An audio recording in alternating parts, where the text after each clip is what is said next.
Jai Shriram. Welcome to Masala Papad. ನಾನು ಅಜಿತ್ ಬೊಪ್ನಳ್ಳಿ.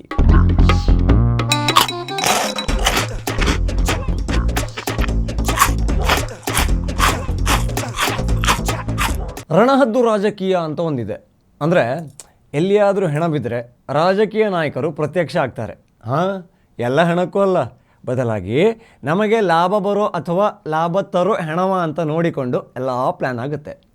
ಯಾರ ಬಗ್ಗೆ ಹೇಳ್ತಾ ಇರೋದು ಅನ್ನೋದು ಗೊತ್ತಾಯ್ತಲ್ಲ, ಖಂಡಿತ ಕಾಂಗ್ರೆಸ್ ಬಗ್ಗೆಯೇ. ವಯನಾಡಿನ ನೂತನ ಸಂಸದೆ ಪ್ರಿಯಾಂಕಾ ವಾದ್ರಾ ಹಾಗೂ ರಾಯಬರೇಲಿಯ ಸಂಸದ ಹಾಗೂ ವಿಪಕ್ಷ ನಾಯಕ ರಾಹುಲ್ ಗಾಂಧಿ ಒಂದು ಟೂರನ್ನು ಪ್ಲ್ಯಾನ್ ಮಾಡ್ತಾರೆ. ಎಲ್ಲಿಗೆ? ಉತ್ತರ ಪ್ರದೇಶದ ಸಂಬಲ್ಗೆ. ಯಾಕಾಗಿ? ಅದೇ ಸಂಬಲ್ ಮಸೀದಿಯ ಸರ್ವೆಗೆ ನಮ್ಮ ಘನ ನ್ಯಾಯಾಲಯ ಅನುಮತಿ ಕೊಡ್ತಾ, ಹಿಂದೂಗಳ ಮನವಿಯನ್ನು ಪುರಸ್ಕಾರ ಮಾಡ್ತಾ, ಸರ್ವೆ ಮಾಡೋಕ್ಕೆ ಅಧಿಕಾರಿಗಳು ಬಂದಾಗ ಮುಸ್ಲಿಮರು ಅವರ ಮೇಲೆ ಕಲ್ಲು ತೂರಾಟ ಮಾಡಿ ಪೊಲೀಸರ ಕೆಂಗಣ್ಣಿಗೆ ಗುರಿಯಾದ್ರ. ಪೊಲೀಸರು ನಮ್ಮ ಹತ್ರ ಗಣ್ಯರೋದೇನು ಆಯುಧ ಪೂಜೆಗೆ ಇಡೋಕೆ ಅಂದ್ಕೊಂಡು ಸುಮ್ಮನೆ ಇರಲಿಲ್ಲ, ಅದನ್ನ ತಗೊಂಡ್ರು ಅಲ್ವಾ.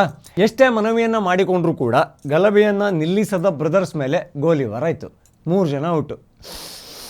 ಸತ್ತೋರಲ್ಲ ಸಾಬ್ರು ಸಾರ್, ನಮ್ಮದು ಬಾಯಿ ಸಾರ್, ಕಲ್ಲು ಎಸ್ತಿರ್ಲಿಲ್ಲ ಸಾರ್, ಕಲ್ಲರಳಿ ಹೂವಾಗುತ್ತಾ ಅಂತ ಕೈಯಲ್ಲಿ ಹಿಡ್ಕೊಂಡಿದ್ದು ಸಾರ್, ಆ ಮಸೀದಿ ಹತ್ರ ಮಿಠಾಯಿ ತಿನ್ನೋಕ್ಕೆ ಹೋಗಿದ್ದ ಸಾರ್, ಸರ್ವೆಗೆ ಬಂದ ಅಧಿಕಾರಿ ಕಾಲರ್ ಸರಿ ಮಾಡೋಕ್ಕಷ್ಟೇ ಕಾಲರಿಗೆ ಕೈ ಹಾಕಿದ್ದ ಸಾರ್, ಅದನ್ನು ಪೊಲೀಸರು ಮಿಸ್ಟೇಕ್ ಮಾಡಿಕೊಂಡು ಸಟ್ ಪಟ್ ಡೊಡೋ ಮಾಡಿದ್ರು ಸಾರ್.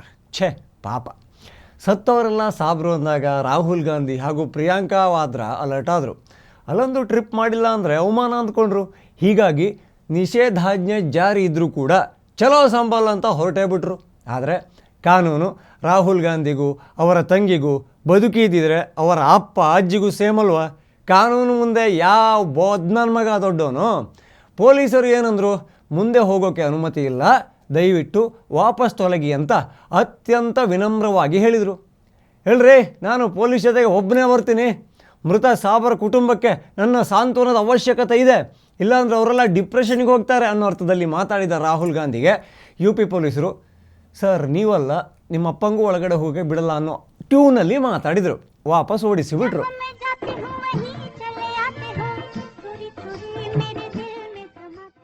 ಅಯ್ಯಯ್ಯೋ ಅನ್ಯಾಯ, ಈ ಅನ್ಯಾಯನ ಖಂಡಿಸೋ ಗಂಡಸರು ಯಾರೂ ಇಲ್ವಾ ಅಂತ ರಾಹುಲ್ ಗಾಂಧಿ ಕಾರ್ ಹತ್ಕೊಂಡು ಕೂಗಾಡ್ತಾ ಇದ್ದಾರೆ. संभल जाने की कोशिश कर रहे हैं, पुलिस मना कर रही है, अलाउ नहीं कर रही है.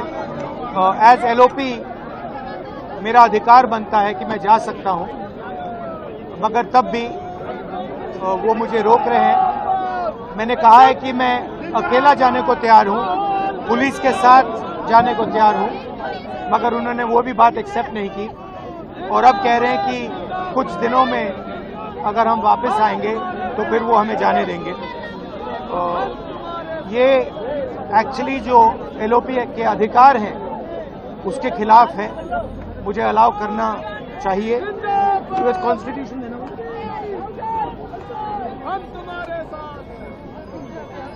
ये कॉन्स्टिट्यूशन के खिलाफ है. हम सिर्फ संभल जाना चाहते हैं, देखना चाहते हैं वहाँ क्या हुआ, लोगों से मिलना चाहते हैं, मगर हमारा जो कॉन्स्टिट्यूशनल अधिकार है, मेरा जो कॉन्स्टिट्यूशनल अधिकार है, उसको मुझे दिया नहीं जा रहा है. तो यही है, नया हिंदुस्तान है, कॉन्स्टिट्यूशन को खत्म करने का हिंदुस्तान है, अंबेडकर जी के कॉन्स्टिट्यूशन को खत्म करने का हिंदुस्तान है. मगर हम लड़ते रहेंगे. धन्यवाद. ರಾಹುಲ್ ಗಾಂಧಿ ಎಲ್ಲೇ ಹೋಗಲಿ ಎಲ್ಲೇ ಬರಲಿ ಆಧಾರ್ ಕಾರ್ಡ್ ಇಟ್ಕೋತಾರೋ ಇಲ್ವೋ, ಆದರೆ ಕಾರ್ಲೊಂದು ಸಂವಿಧಾನದ ಪುಸ್ತಕವನ್ನು ಇಟ್ಕೊಂಡಿರ್ತಾರೆ. ನಾನು ವಿಪಕ್ಷ ನಾಯಕ, ನನ್ನ ಹಕ್ಕಿನ ದಮನ ಆಗ್ತಾ ಇದೆ, ನನಗೆ ಅಲ್ಲಿ ಹೋಗೋಕ್ಕೆ ಅನುಮತಿ ಕೊಡಬೇಕಾಗಿತ್ತು, ಇದು ಸಂವಿಧಾನದ ವಿರುದ್ಧ ಇರೋ ಕಾನೂನು, ಅದು ಇದು ಮಸಿ ಮಣ್ಣು ಬೂದಿ ಹೊಗೆ ಅಂತೆಲ್ಲ ಮಾತಾಡಿದ್ರು. ಅವರಿಗೆ ಒಂದು ನೆನಪು ಮಾಡಬೇಕು, ನಿಷೇಧಾಜ್ಞೆ ಇರೋ ಕಡೆ ಒಂದು ನಾಯಿನೂ ಕೂಡ ಒಳಗಡೆ ಬಿಡಲ್ಲ. ಇನ್ನು ನಿಮ್ಮನ್ನು ಬಿಡ್ತಾರ? ಅಂದರೆ ನಿಮ್ಮಂತಹ ಸಿಂಹಾದ್ರಿಯ ಸಿಂಹನನ್ನು ಒಳಗಡೆ ಬಿಡ್ತಾರ? ಅರ್ಥ ಮಾಡ್ಕೊಳ್ಳಿ ಭಾರತದ ಕಾನೂನನ್ನು.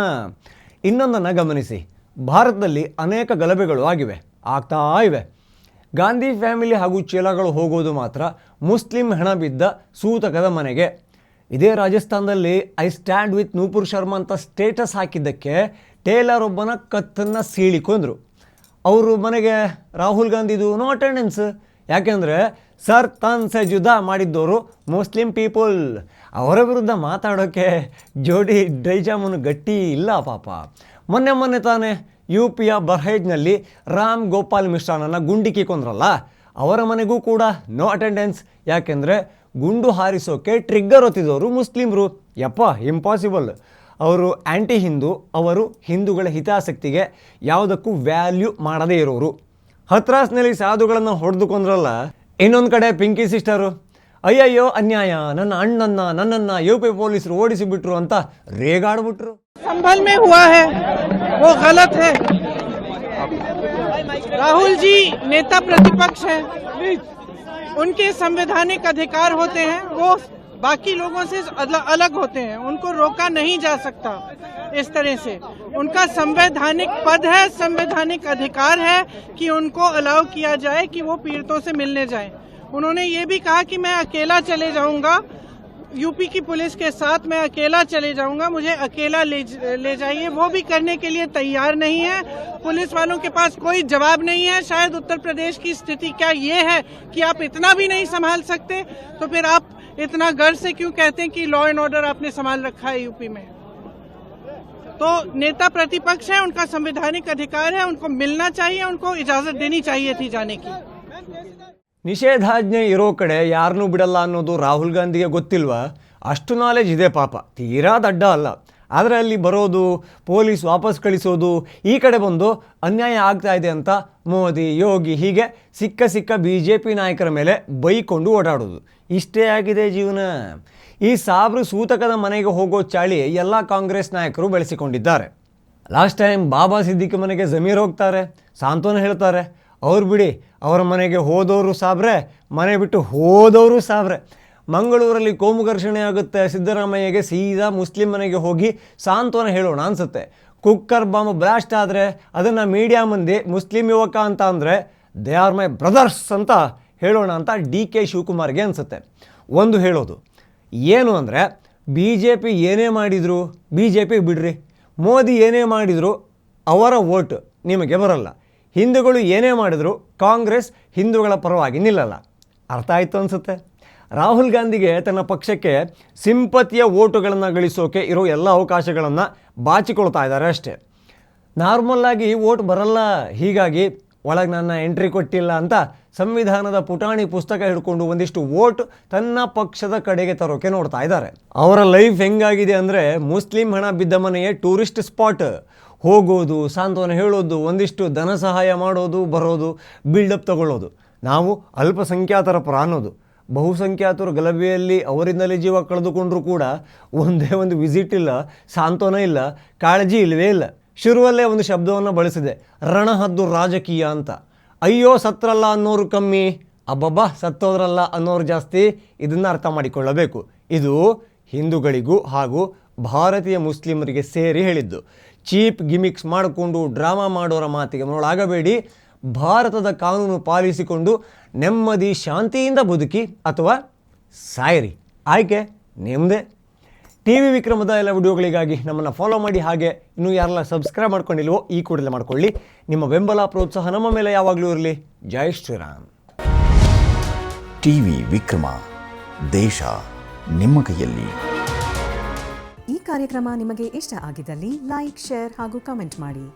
TV ವಿಕ್ರಮದ ಕಾರ್ಯಕ್ರಮಗಳನ್ನು ನಿರಂತರವಾಗಿ ವೀಕ್ಷಿಸಲು ಸಬ್ಸ್ಕ್ರೈಬ್ ಮಾಡಿ, ಬೆಲ್ ಐಕನ್ ಒತ್ತಿ.